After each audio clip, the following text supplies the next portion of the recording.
Welcome back to the Crash Course Podcast. My name is Craig Crash Collins, joined as always by Brandon Scott, otherwise known as B. Scott. We've got a lot to get to tonight on the podcast. We're going to talk a little bit of NBA to start. The Victor Oladipo trade, obviously, that impacts and shakes up the world here in Indianapolis. Also, we're going to recap the divisional round of the NFL playoffs and give you a preview of championship weekend as we inch ever so slightly closer to Super Bowl 55. It's going to be a lot of fun. But first, B. Scott, what's going on with you? How was your weekend, bud?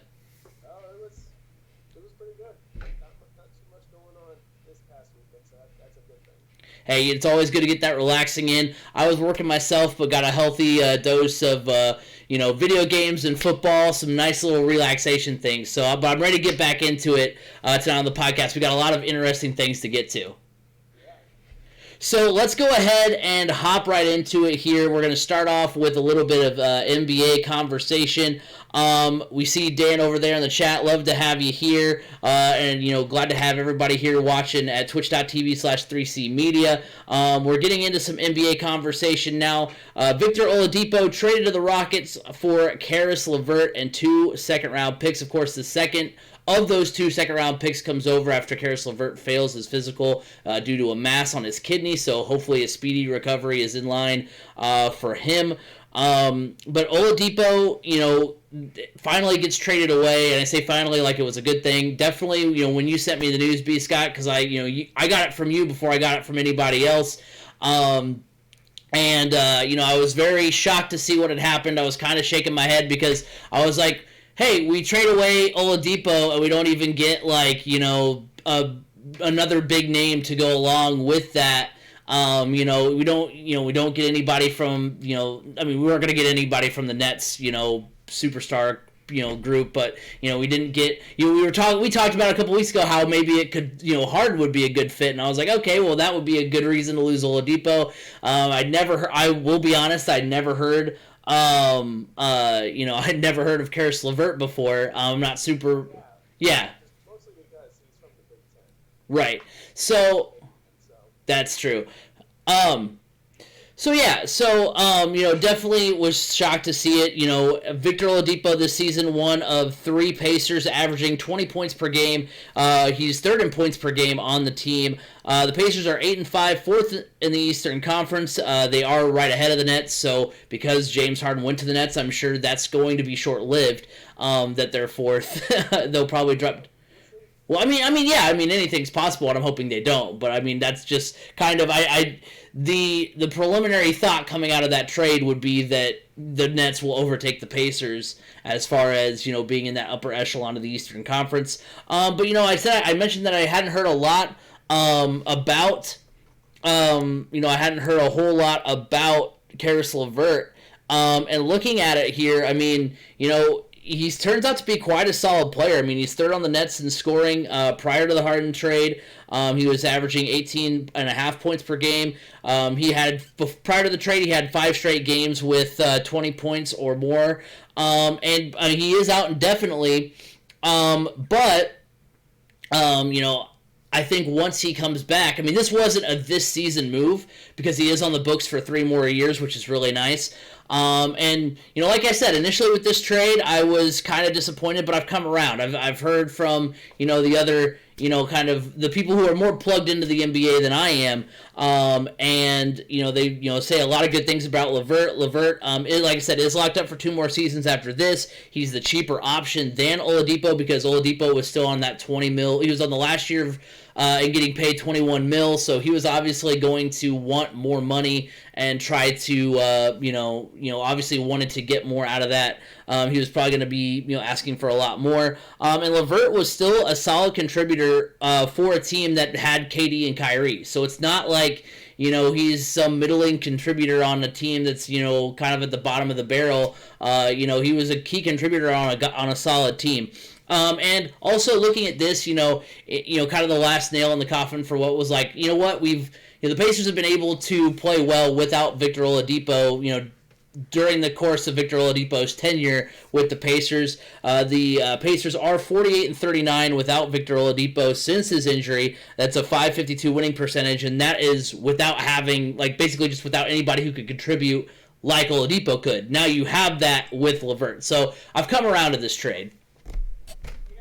I think it's the best case scenario for the Pacers because let's be honest, everybody knows that Oladipo wants to be in one place, and that's Miami. And Miami knows that too, so they're not going to give up anything big time to retrieve Oladipo. Same thing as going right now. He's already stated he wants out of Houston. I mean, he hasn't even touched down in Houston yet. He already wants out of there. So this was actually a bigger problem for the Pacers than I think they were letting on. So to have this completely out of the locker room is a big thing. If you really want to hear a good insight on him, go to 1070 The Fans. You can listen to an interview with Michael Grady. Michael Grady used to be part of the morning show, or the early morning, late afternoon, or late morning show at 1070, and he is now the play-by-play, I believe it is, he's the sideline reporter for the Nets. Yeah. He's on the Yes Network, yeah. So he's covered Caris Levert quite a bit here as of late.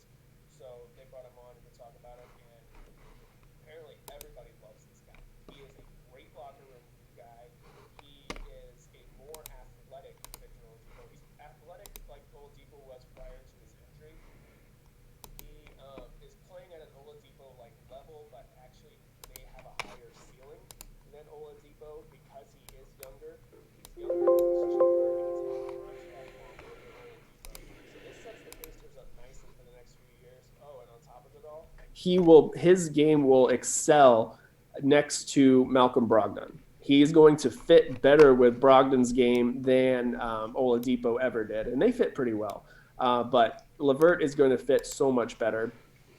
Now it's just a question of whether or not how soon the Pacers will get to see him on the court. I guess for him, this trade was a lifesaver. In essence, he would not have known about this mass on his kidney had he not been traded and had to go through a physical to join the Pacers. So that's great for him. I am glad that they got an additional second round pick, but I am kind of surprised there wasn't some sort of added bonus to it, or kind of like extenuating circumstance added to it, basically stating that if Caris Levert is medically unable to play for the rest of this season, a doctor stating that, then this second round pick would then be boosted up to a first round pick. I feel like that potentially some wording should have been included there, but that's just me. I don't know the ins and outs of these types of deals and how that would have worked. But if you think Victor Oladipo is good enough to get traded for a player and a second round pick, the additional second round pick, getting thrown in there, I do think maybe instead of throwing that additional second round pick in, maybe putting a clause on that first second round pick that was originally included, stating that if he's unable to medically unable to play this season, this second round pick will become a first round pick, might have been a wise move. Maybe they talked about it and they just agreed on a second round pick. But overall, I like this move. I think this makes the Pacers better, not just this season. Let's say he's able to play sooner rather than later. It makes them better, not just this season, but for the foreseeable future. This is a team now that has a core locked up for a while. Now there's still talk that, there could be still some more moves with Miles Turner, but I mean, he's playing the best he's played in a long time, and he's really complimenting Domas Sabonis right now. So I don't think the Pacers need to make any more moves. The big one was getting rid of Oladipo, because I think that was going to eventually start tearing at the locker room, and to be able to bring in a locker room guy that is playing at a similar level as Oladipo but is younger and cheaper, it puts the Pacers in a better financial situation, and it also allows the Pacers to really build a unit for moving forward. Yeah, it seems like a very smart move, and like you said, I'd heard some of that too, that there was a chance that now it frees them up to make another move, so we'll see. But yeah, the Pacers have played really well out of the gate so far. Last night. Well, yeah, except or the other night. yeah, except for then against what was it, against the Clippers? Against the Clippers, but somebody said that game just doesn't matter. I mean, you're going to play them one more time. Really, if you want to see what this team is really like, look what they did against the Blazers the other night. Don't look at the fact that on a short turnaround time they got blown out by Kawhi Leonard and Paul George. That's not going to determine who this team really is. This team is a much better team than that outcome was, and everybody is going to have an outcome like that every once in a while throughout the season. So. Oh, yeah, I mean, I'm worried about that. They're playing well. They're above 500. I don't think that even not having Levert, I don't think that really hurts their playoff chances as far as, that they're going to slip any It could, because you got to remember also right now the Pacers do not have TJ Warren, right? Who is going to be out for an extended amount of time with a foot injury. So you really could have used Levert. I mean, technically, if Warren was healthy, you could have seen Levert coming off the bench initially, but with TJ Warren being injured, you were going to need Levert more to get in there to be an additional scorer. So right now it's really just Brogdon, Turner, and Sabonis, and they're kind of filling. Remember, Jeremy Lamb is also still out at this time as well. So there are essentially three contributors. I mean, I'm going to include Levert in there. Three key contributors for this team that are out with an injury that are out indefinitely. So that's going to hurt. But at the same time, if this team can, weather that storm and continue to play at the way they're playing, once those players start to come back, this team is only going to get better. And that could be a scary situation for the rest of the Eastern Conference. But at the same time, the Eastern Conference is getting just as tough as the West, if not tougher now. Right. I mean, you have a big three in Brooklyn.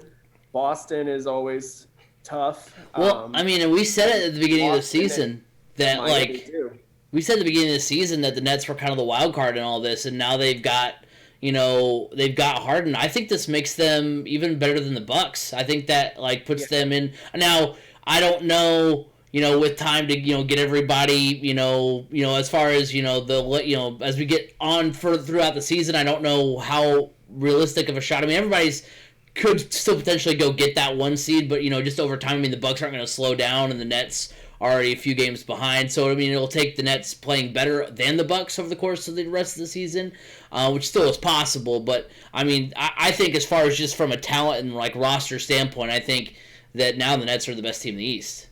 I wouldn't even necessarily. I don't think they're the best team in the East. I think they could be. I still think it is the Bucks. By them adding Drew Holiday this offseason, I mean, people also sleep on Chris Middleton significantly. I mean, that's a big three in its own self. Right. For me, the biggest wild card still with the Nets is Kyrie. Yeah. I mean, yes, you put Harden and KD together, that's going to be a really good team. But Kyrie just, as of late, it seems like just has a way of, I don't know, being a wedge in the locker room. I mean, right now he's just kind of disappeared, and turns out that he was breaking all the COVID protocols while he's disappeared, and nobody knows when he's coming back, if he's coming back, what he's doing, why he's doing it. I mean, this is a guy that kind of just marches to the beat of his own drum. Remember, this guy is also one that believes the earth is flat. That's true. So I feel like that could be a huge hindrance to this team. And having somebody that is such a good locker room guy like Caris Levert being gone now, that's, and also, I mean, they also lost Jarrett Allen as well. They traded him to Cleveland. So that's two people that have potentially been, good key cogs in your locker room to kind of hold things together.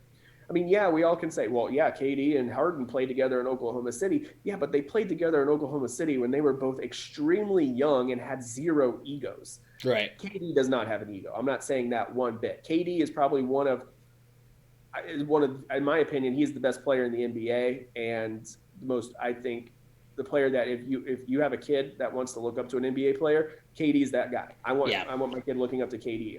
But everybody else is just recently, outside. I'm thinking of the other two on the big three for Brooklyn. I mean, Harden, he wasn't happy in Houston, so what did he do? Kind of just gave up, and he started turning himself into Charles Barkley almost. He kind of looks like Charles Barkley now, I mean, that Brooklyn Nets jersey just does not fit him very well. It's kind of snug. And then Kyrie doing whatever Kyrie wants to do. I mean, there is some situations that need to iron themselves out in Brooklyn for it to really come together. But as long as you have KD on your roster, you have a legitimate shot of being a 1 seed and playing for an NBA title, in my opinion. Yeah, it will be fun to watch, and that's what Dapper Dan says in the chat. He says Irving might blow things up in a bad way, but he also says that from what he's seen, a lot of the experts have Levert, and being a better fit, over the long run than Oladipo anyway. So it's I think definitely it's a good trade for the Pacers, even though on paper you're like Oladipo for Levert. I think it's gonna be the same thing. True. Oladipo and Sabonis for Paul George. Right. True. I think we even said on here, we traded Paul George for a basketball and a stick of bubble gum. Right. But we only got Oladipo because he played at IU. Paul George for 2 All-Stars, essentially. Right. True. So, and a lot of people are saying is Caris Levert is knocking on the door of becoming an All-Star. And I think putting him in this type of situation, especially with a coach like Nate Bjorken, who is known for his player development. Right. This only has, to me, this is a great move that's going to position the Pacers to be contenders in the East in the near future. Is it this year? I don't know, based off of injuries, but it could very well be next year. Well, we are going to get into our NFL talk here in just a moment. But first, let's get some more words from our friends of the show. The Crash Course Podcast is brought to you by Anchor. Looking to start a podcast but don't know where to start? Look no further than Anchor.fm. Anchor allows you to record and edit your podcast right from your computer or mobile device, and will distribute it to other sites such as Apple Podcasts, Google Podcasts, and Spotify. On a budget, not only is Anchor completely free of charge, but will allow you to make money from your podcast with no minimum listenership. Download the free Anchor app or go to Anchor.fm to get started. Anchor, it's everything you need in a podcast in one place. Are you tired of your same old lunch hour of sitting and scrolling through your apps on your smartphone? Have you thought about playing a board game with your coworkers? Eat Lunch and Board Game is a podcast dedicated to telling you about board games that are great for lunchtime fun and some that are probably better saved for after work hours. I've been playing games at my office for over 4 years now, where I have made new friends and business connections that have been very useful. Board games build bridges.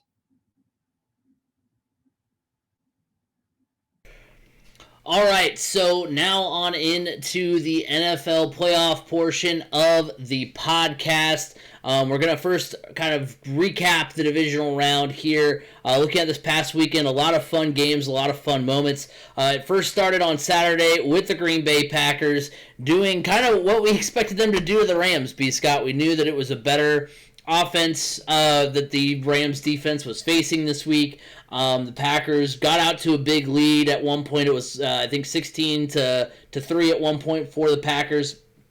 That lead got trimmed down to 7. It was 25-18 in the fourth quarter, but then Rodgers connects with Allen Lazard for a 58-yard touchdown pass with 6:52 left. Rodgers had 296 yards and 2 touchdowns, of course, the one to Lazard as well as the one to Devontae Adams. Also, Aaron Jones had 99 yards and a touchdown. The nightcap was the Bills and the Ravens. The Bills win 17-3, a very good defensive struggle. I used to really be bored by defensive struggles, but I've grown to like them. I've grown to respect them. Now, some games look like defensive struggles because it's just two terrible offenses and okay defenses, but those were two good defenses slinging it out on Saturday night. The Bills win 17-3. Josh Allen throws for 206 yards and a touchdown. Stephon Diggs had 106 yards and a touchdown. He scored a touchdown late in the game to make it 10-3, and then a Taron Johnson 101-yard interception return with 41 seconds left sealed the win for the Bills. Then on Sunday, the Chiefs win 22-17 over the Browns. The Chiefs led 19-3 at halftime and then 22-10 after the third. Patrick Mahomes had 255 yards, a touchdown, as well as a touchdown on the ground. He did leave with a concussion. Travis Kelce had 109 yards and a touchdown. Kareem Hunt scored a touchdown to cut the deficit to 5 in the fourth quarter for the Browns, but the Chiefs were able to hold on for the win. And then, of course, the nightcap, the Buccaneers and the Saints.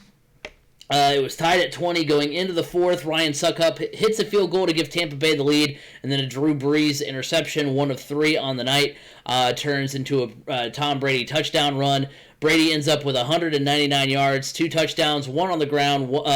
His 2 touchdowns were to Mike Evans and Leonard Fournette. Drew Brees, a rough into his season there, 134 yards, a touchdown, and 3 interceptions. So, looking back at the divisional round, like I said, B. Scott, the Packers game went about how we expected it to go. There was no Cooper Kupp, which didn't help things for the Rams offense, but the Rams offense really didn't get didn't really start to ignite until the game was kind of over. They did draw it close late in the game, but ultimately the Packers were better, and then the Bills' defense, like I mentioned, showed up. Lamar Jackson, 162 yards and interception through the air. He only had 34 rushing yards. So for all of what we said about, hey, the Bills' rushing defense is not very good, they ended up basically the passing game was taken away by the Bills' passing defense, which is a little bit better, and that made the Ravens one-dimensional. Gus Edwards and J.K. Dobbins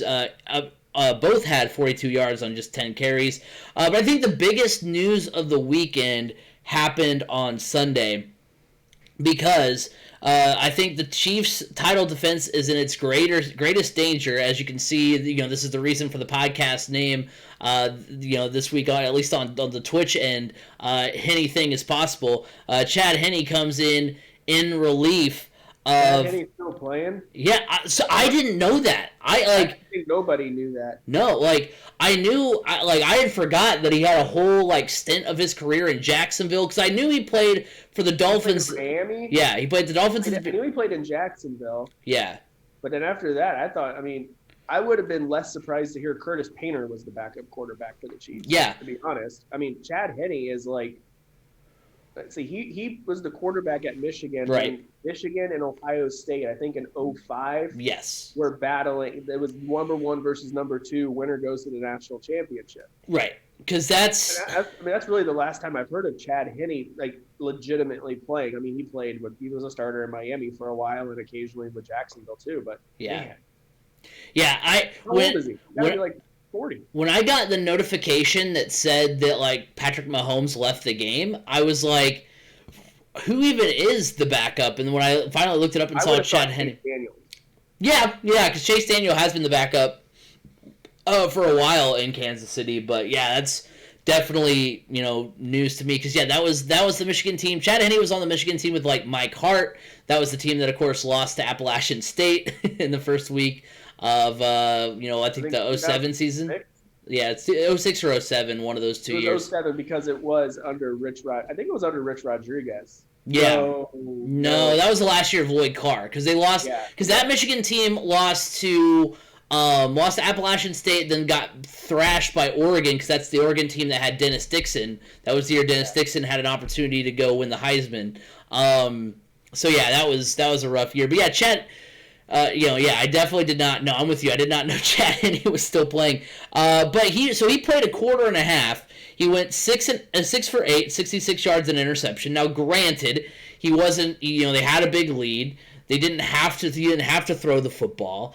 He wasn't asked to be Patrick Mahomes, and he definitely wasn't going to be. But definitely, obviously, it's a downgrade. As Chad Henne could play. League MVP to somebody that everybody thought was not even in the league. Right. Chad Henne could have the best game of his career, and it still won't be on the same level as Patrick Mahomes. And matter of fact, that 6 of 8, 66 yards and an interception may have been the best game of his career. Might have been. Because I didn't realize this because I was like, one of those teams, definitely not Jacksonville, but maybe one of the Miami Dolphins teams that he was on slipped into the playoffs. If he does indeed start for the Chiefs this next weekend, it'll be his first playoff start. So, yeah, so definitely a big storyline there. And then, of course, Brady upsets Breeze. Dan in the chat says that, Tom Brady is apparently not going to age until he's 52. But both quarterbacks played rough yesterday. Both quarterbacks did not look great. But Drew Brees, definitely didn't expect him to kind of have a dud like this. He threw it, had one touchdown but 3 interceptions. Some of those interceptions. That's the thing about Brees. That's always been the MO of his entire career.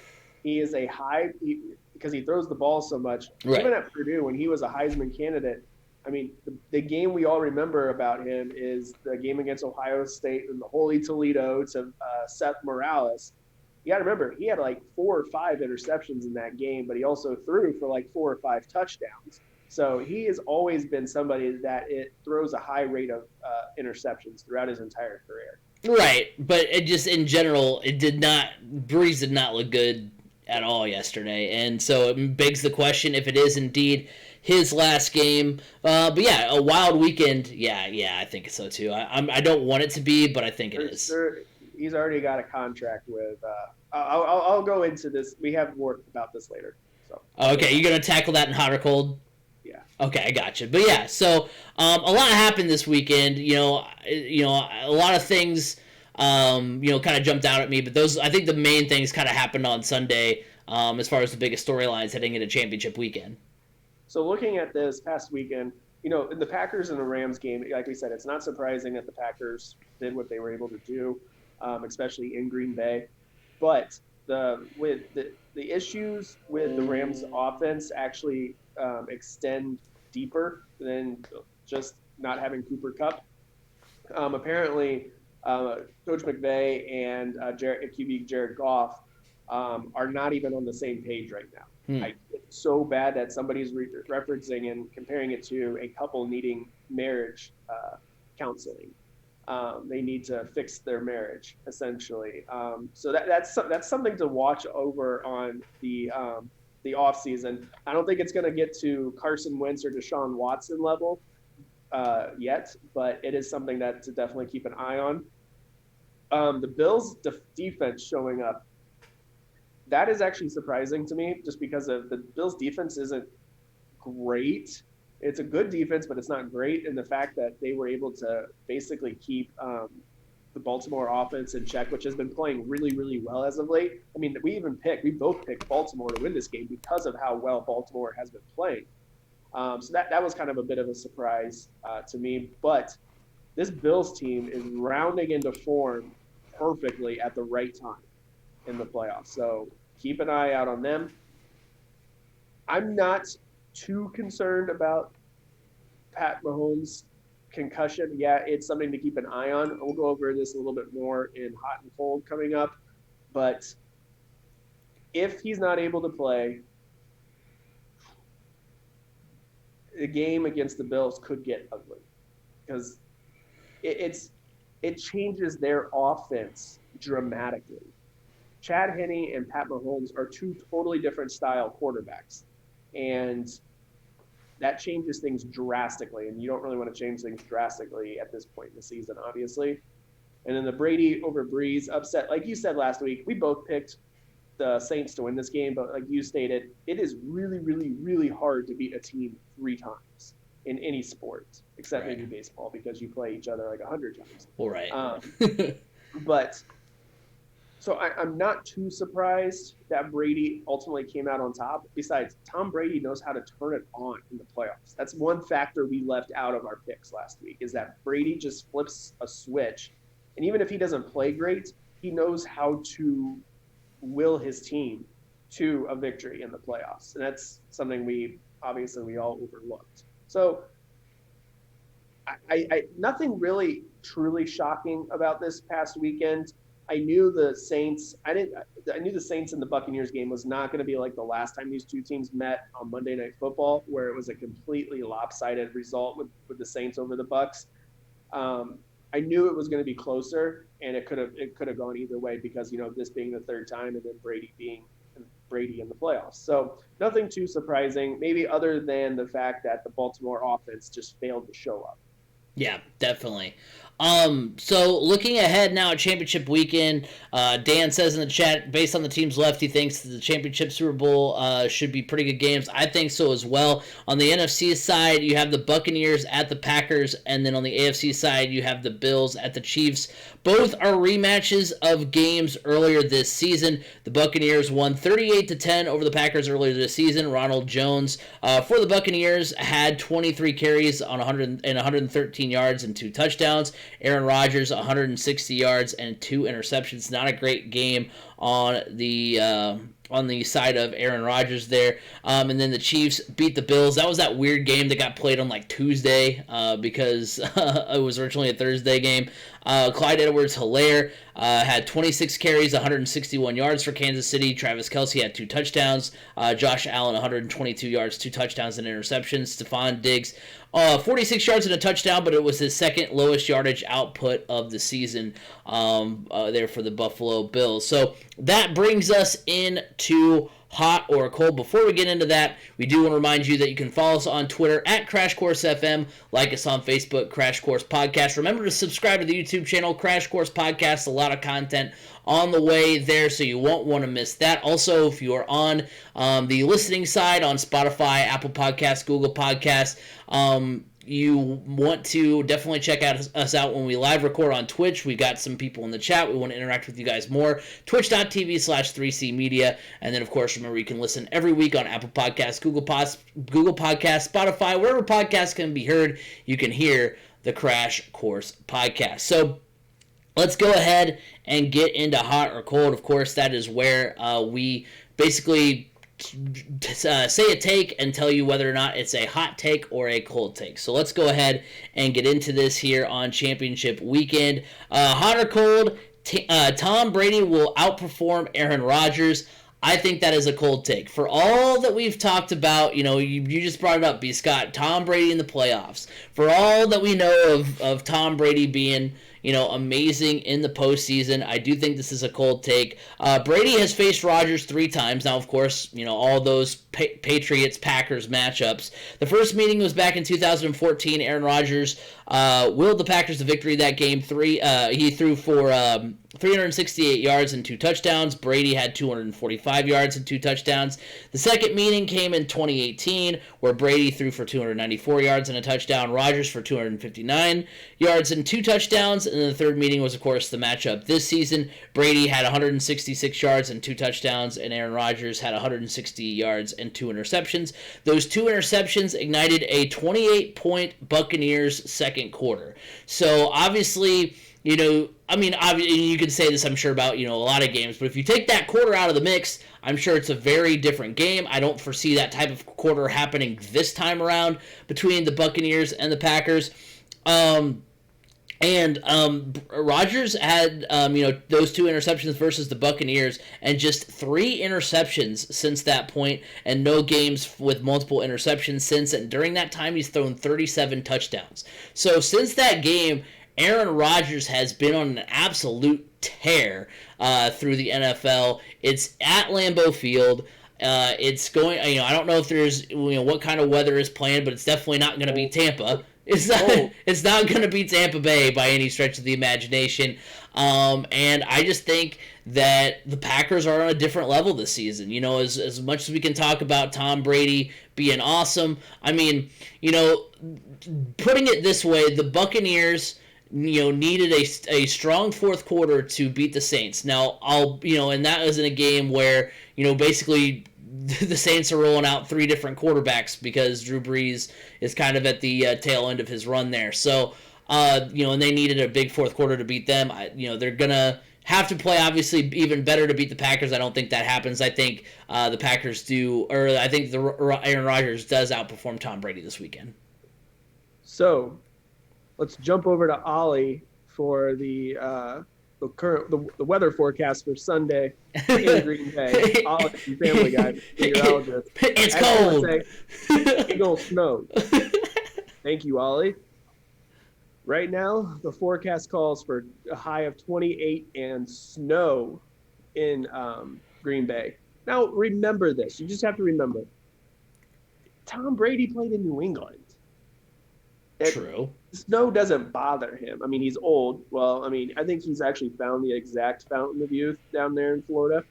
And I think they need to go check to make sure it hasn't been stolen and put in Brady's backyard because you're right. He just doesn't age. Right. He is starting to show signs of aging, though, on the field. But I do believe this is a cool take. I believe Aaron Rodgers is going to outperform Tom Brady. Aaron Rodgers is just a man on a mission this year. And that whole Packers team is.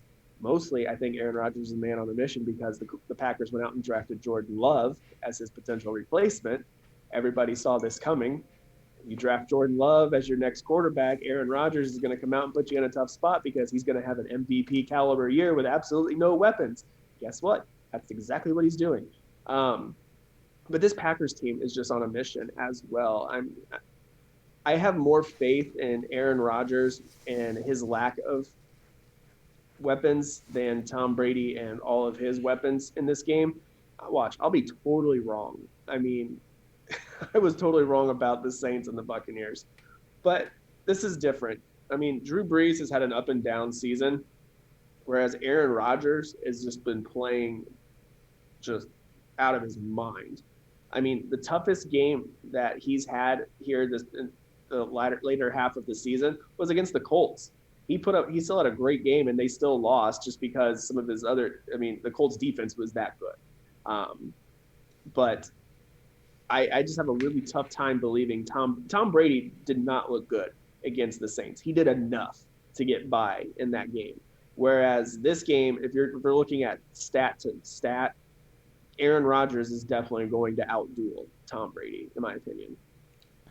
So that leads us to question number 2. The Packers will represent the NFC in Super Bowl 55. So yeah, I was going to rebut some of the things that you said in the first question, B. Scott, but that's kind of what I got here, is that you say Tom Brady. I mean, we agreed with each other, so not a whole lot to rebut here. But Tom, you mentioned that Tom Brady's playing the Colts. It did make me think of this. No, so is Rob Gronkowski for that matter. Didn't Tom Brady play in a game that was like a sheer blizzard? And I think that's what was his Tuck rule. That was the first. I think his first playoff game was the Tuck rule game. I think.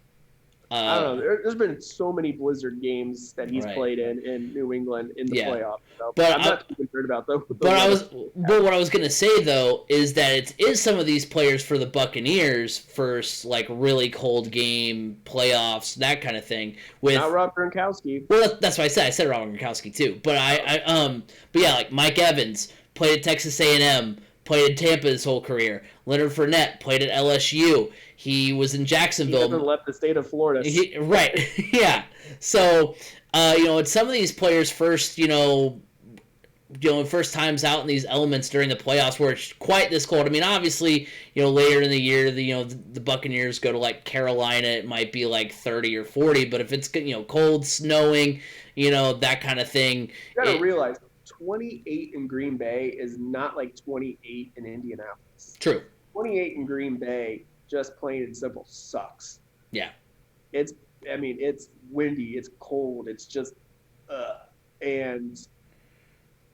but the people of Green Bay are like, 28? Oh, yeah, nice and balmy. It's going to be great weather for a game. Time to bring out the shorts. It's a heat wave. You're going to see guys in the stands with no shirts on, painted chests, cheese heads.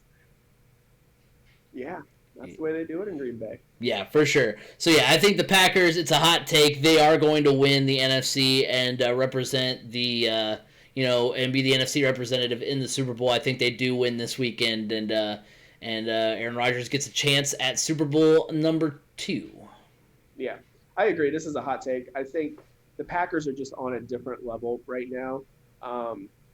They have been, to me, they started the season off a little shaky, but since the early part of the season, they have been one of the most consistent teams, not just in the NFC, but I feel like in the entire NFL. Have they been Kansas City good, like Pat Mahomes, Kansas City good? No, but not many teams are, but they are definitely a team that I would not want to face. And when the Colts beat them earlier in the season, I looked at that as a complete upset. to be honest. I mean, the Colts were good and everything, but going into that game, I didn't think the Colts stood a chance whatsoever because of how good the Packers were playing. This is a very good Packers team. They're on a mission, led by a quarterback that wants it. He wants it really, really bad. All right, so shifting gears over to the AFC, the Chiefs can win without Patrick Mahomes. Now, you say you're confident he's going to play. I'm not confident he's going to play. Well, but you said you don't. You said you're not worried. Is that what you said? Told that he's not. Okay. Yeah. Well, I mean, it's still up in the air because what I heard is that because when you watch what happened with he basically I don't know who the tackler was, but basically almost got his head ripped off. And basically to the point where when he tried to stand up, he was very wobbly, very woozy. You could see it in his eyes that it was not good. It wasn't just one of those concussions where they hold you out for concussion-like symptoms. It's basically they took his helmet away before he even realized where he was. Right. So it's definitely up in the air. Now, after the game, it was reported that he had more symptoms that were along the lines of being strangled because of how he was taken down, but still it is a worry. And it is a cold take as well, if they can win without Patrick Mahomes. So it's up in the air whether or not he'll play, but if he doesn't, it's definitely spells bad news for the Kansas City Chiefs. Like I said earlier, it will be the first postseason start for Chad Henne. The Bills are 13th versus the pass this season, and Christian Hilaire, who had that big game against the Bills earlier this season, hasn't rushed for more than 100 yards since that game, and just one game over 50 yards for Le'Veon Bell since coming to Kansas City. So it's not like the Kansas City run game has been very spectacular. The Bills defense can maybe take away the pass, force them to run, which is what the Bills, the Bills can basically take away one of those two options and make the Chiefs one-dimensional, kind of like what they did with the Ravens. If the Bills defense can contain the run game, make that Kansas City offense one-dimensional is going to be bad. Like I said, like we said earlier, I mean, Chad Henne could have the best game of his career, and it's not going to be even close to what the Chiefs would get with Mahomes. It is up in the air whether or not he's going to play, but obviously it's going to be a big deal if he's not, because this is maybe the biggest threat to Kansas City's title defense all season. Yeah, this is definitely a cold take. I mean, like I said earlier, Chad Henne is a totally different style quarterback than Pat Mahomes, and that changes their offense significantly. I mean, just look at it this way. Look how much different their offense was last season against the Colts when Mahomes had an ankle sprain, I think it was, and he wasn't able to scramble like he typically is. It made them more one-dimensional. It made them rely on their running backs, and it made them rely on Mahomes being a pocket passer, and they just weren't the same team. And that's essentially what you're going to look at this time around, except Chad Henne is not as talented of a passer as Mahomes is. So you got to look at that as well. I mean, when they don't have the ability of Mahomes scrambling, they become a totally beatable team and a totally different team at that. So it does not look good for the Kansas City Chiefs if Pat Mahomes is not able to play. So can the Chiefs win without Mahomes? No way, not a chance. Just like the Colts when Peyton Manning, in the height of the Peyton Manning era, if Peyton Manning didn't play, the Colts were nowhere near the same. I mean, obviously, look at the season he had the neck injury. We went from not being one of the better teams in the NFL to the number one overall pick. It's just the way it is. Yeah, it really is. And so that brings us to the final question here, or the final question that we have on the championship weekend side of things. The Chiefs will represent the AFC in Super Bowl 55. Obviously, that's the biggest question mark because we don't know, Patrick Mahomes' status, because obviously, like we just said, the Chiefs' chance of winning goes up exponentially if they do end up having Patrick Mahomes. But I do think this is a cold take, and I'm half picking this. Even if Mahomes was in the game, I was going to pick the Bills as well, only because I'll pick with my heart on this one because I kind of do want to see the Bills in the Super Bowl. I was talking to Chris Simmons, who fills in sometime on the show. He's a friend of the show, and we were talking about how with the exception of Tom Brady still being in the playoffs, with the Colts being gone. I honestly don't have a dog in the fight. I don't really care who makes the Super Bowl. All of these would be great stories. You have Rodgers chasing his second. You've got, we've got the Bills. We know their history in the Super Bowls, and a team that's been, down on their luck for so long. You've got, the Chiefs, obviously, they just won it last year, so I think they'd be the team I'd least like to see. So there's, I'm rooting for the Packers-Bills Super Bowl, so I'll pick with my heart a little bit and go with the Bills, especially after what I saw from their defense this past weekend, because against the Colts, the Bills definitely were good. I mean, the entire AFC playoffs were good, so I'm not saying that, the Colts barely made it in and they were able to play with the Bills. That's not what I'm saying. What I'm saying is, the Bills, nearly were upset by the Colts in the opening weekend, so it raised some questions. What were they able to do against a Ravens team that came to play against Tennessee? And the Bills answered the call. Their defense played well enough to win. Their offense looked amazing. And we talk about even like I said, even with Mahomes, you talk about a Kansas City running game that hasn't been the same since that game against the Bills earlier this season. And you talk about, Josh Allen and Stephon Diggs having one of their worst games on the season. So, you're asking a lot for either of those, things to happen again. So even with Mahomes in the game, I think I would go with the Bills here anyway. So I do have the Bills winning, so it's a cold take. I think it's going to be Bills, Packers, and the Super Bowl. Yeah, I agree. This is a cold take for now, but I would like the Bills in this game. I think they would still have a good shot of winning if Mahomes was healthy, fully healthy. I don't think, even if Mahomes plays, I don't think he's going to be the same Pat Mahomes. I mean, just to be 100% honest, I don't think he's going to be the same. So regardless, that's going to hinder the Chiefs' game plan and utilizing their full talents. The Bills, I think, can do enough to run the clock with Josh Allen scrambling and everything that it could potentially keep Mahomes off the field as much as possible. So, yeah, I think this is a cold take that the Chiefs will represent the AFC in the Super Bowl. I think it will be the Bills. However, it would have been really fun to see the Chiefs versus the Packers from a historical perspective, just because of the history of those two teams way back when.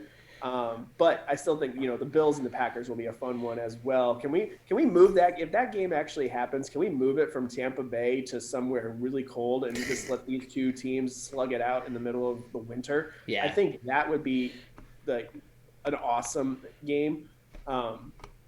Because these are probably the two teams that know how to play in the cold the best. I guess Kansas City does too. I can't. Yeah. I mean, there was a playoff game back in the '90s where it was like the ground was frozen against the Colts. Mm-hmm. So, but yeah, I have more faith right now in the Bills just based on the health of Mahomes, either way, and the Bills just seem to be playing at a different level right now as well. Of course, I mean the Chiefs are the Chiefs, so right. And this was their first game of the playoffs. They didn't play week one in the wild card because they had the bye. So yeah, we'll see. But it could change drastically if we find out. Oh, Pat Mahomes never had a concussion. He just got held out because of symptoms like it, but he wasn't diagnosed with a concussion or anything. But I don't know. Looking at the hit, it's going to be tough. It's going to be tough. Even if he is able to play, all it could take is one hit, and he's back on the sideline again, and we're seeing Chad Henne. So that's why I got to say it's a cold take. Yeah. So you heard it here first. B. Scott and I both have the Bills and the Packers in the Super Bowl. Hopefully, which means it's going to be the Buccaneers and the Chiefs. Yeah, it's going to be Chiefs and Buccaneers. You might as well just go ahead and put all your money on it because that's what's going to happen. Final question here. We do have a bonus question here on Hot or Cold this week, and that is Drew Brees has played his last game in the NFL. And I think that's a hot take. As tough as it is to say it, I love Drew Brees as a Purdue. B. Scott's our resident Purdue guy, but I like Purdue as well. I like Drew Brees. I've been a Drew Brees fan, since he was with the Chargers, since he was at Purdue. Obviously it stunk when the Colts lost to the Saints in the Super Bowl. What made it a little bit better, was the fact that it was Drew Brees who won it. It's a great story of how he turned that franchise around after years and years of just bad seasons. I mean, I remember when the Saints had Aaron Brooks, they were okay for a little bit, but then they struggled to find a quarterback. You have everything with Hurricane Katrina, so Drew Brees has meant a lot to not only the game of football but to New Orleans as well. So it's tough to see him go out in a game where he throws for 134 yards and throws for 3 interceptions. It just looks crazy. I do think, and I don't know if this was the intent or just how the Saints wanted to run their offense, but it is kind of admirable that the Saints basically have 3 quarterbacks that could start on their team that have kind of come in. It's kind of like when you see in baseball, your seasoned starter who can only go 5 innings anymore, so you get some really good relievers who can take it over and come on and kind of make those big plays still happen. So because they have Taysom Hill, they have Jameis Winston who threw a touchdown pass yesterday as well. So it'll be interesting to see what the Saints do. But yeah, as tough it is to say it as it is for me to say, I think Drew Brees has played his last game. It was a nice moment if you haven't seen it with him and Tom Brady. After the game as well, you saw Drew Brees going into the tunnel blowing kisses at the fans. So I think for all intents and purposes, we've seen Drew Brees for the last time, in uniform on a football field. So if you want to understand really what Drew Brees means to the city of New Orleans and that entire community, go under ESPN's, I think Facebook, you probably find it on Twitter and Instagram. They shared a tweet from Tyrann Mathieu, who is a New Orleans native, and he basically puts into words exactly what Drew Brees means to the city of New Orleans. So check that out. But I'm going to go a step above hot and cold. This is scalding hot. It is. I mean, this was his last game, and he already actually has a contract lined up with NBC to get into analyst work, whether that's in the booth or behind the desk for the pregame, postgame, halftime stuff. He has a contract already set, ready to go for next. I don't know. It hasn't come out that it's for next season, but it would be presumably for next season, which is interesting because one of the very first games that he could do as an analyst, whether that's in studio or it's most likely going to be in studio. One of the very first games that he could be in studio for is Purdue versus Notre Dame. Yeah, they play at Notre Dame next year. So that could be That could be very, very interesting. But yeah, I think it came out a couple of weeks ago, actually leading up into this game, that this was definitely going to be Drew Brees' last game in the Superdome, win or lose. Because I believe it couldn't have been. Because if the Rams won, Yeah, but that's what I mean. I think everybody knew the Rams weren't going to win against the Packers, so that's why people were saying this was going to be his last game in the Superdome. So yeah, you hate to see him go out this way, but you know what? He's such a classy individual, anyways.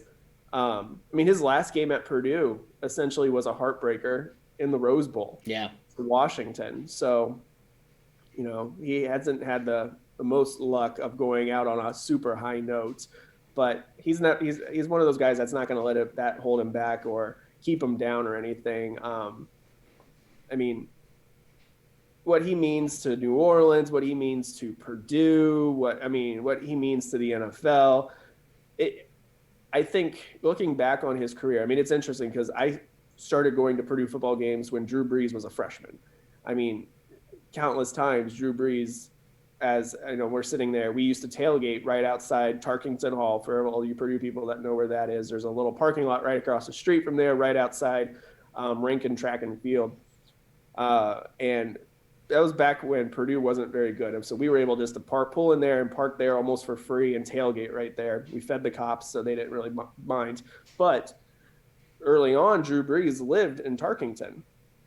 and would come back after the games and walk right through our tailgate, go into his dorm.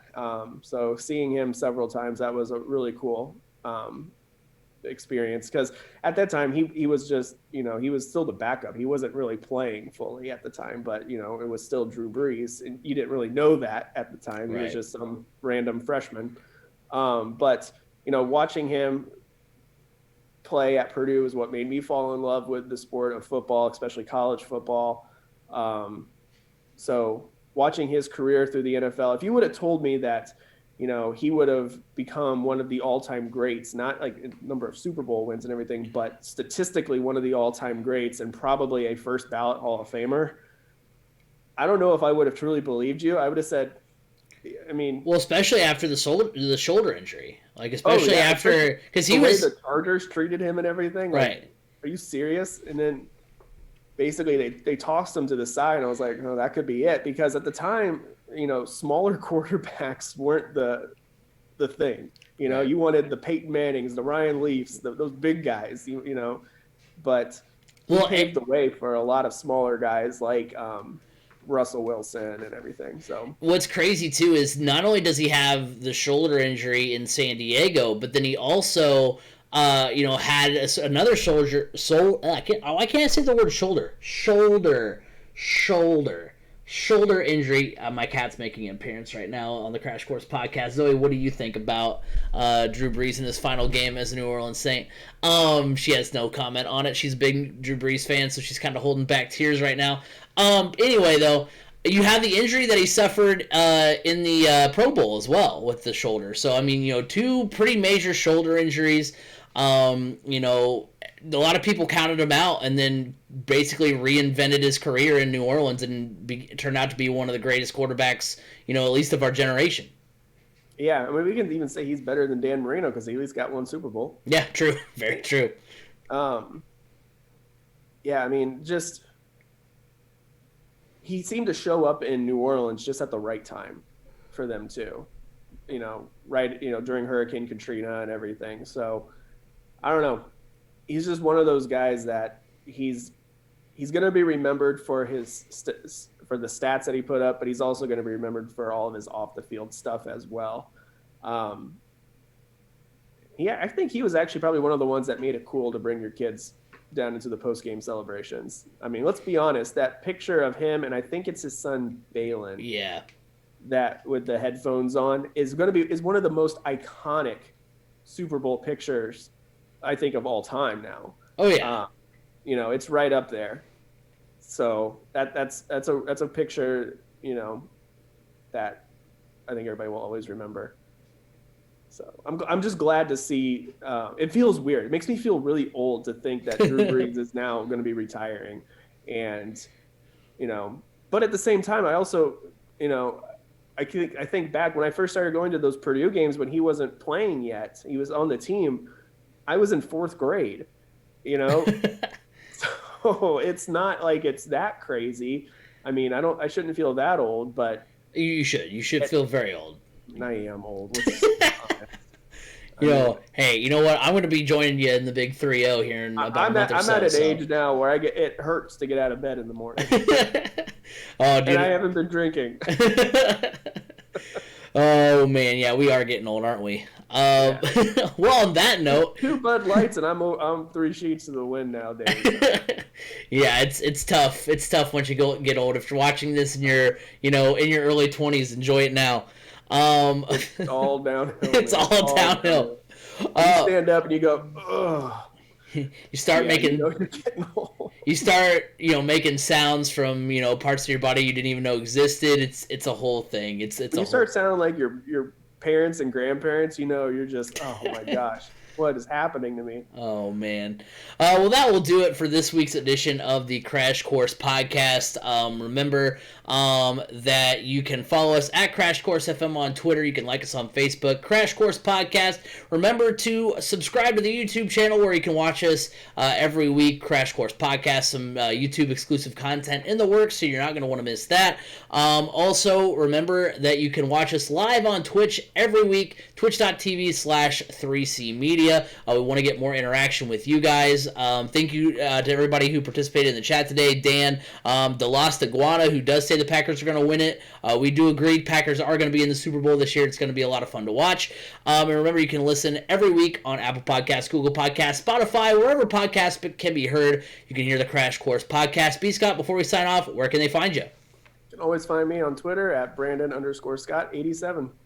Well, next week we will be talking about the Super Bowl. We'll have it won't be our official Super Bowl preview, but we will be diving into championship weekend and tell you, all the things going on and give you kind of the storylines as we get into our Super Bowl content.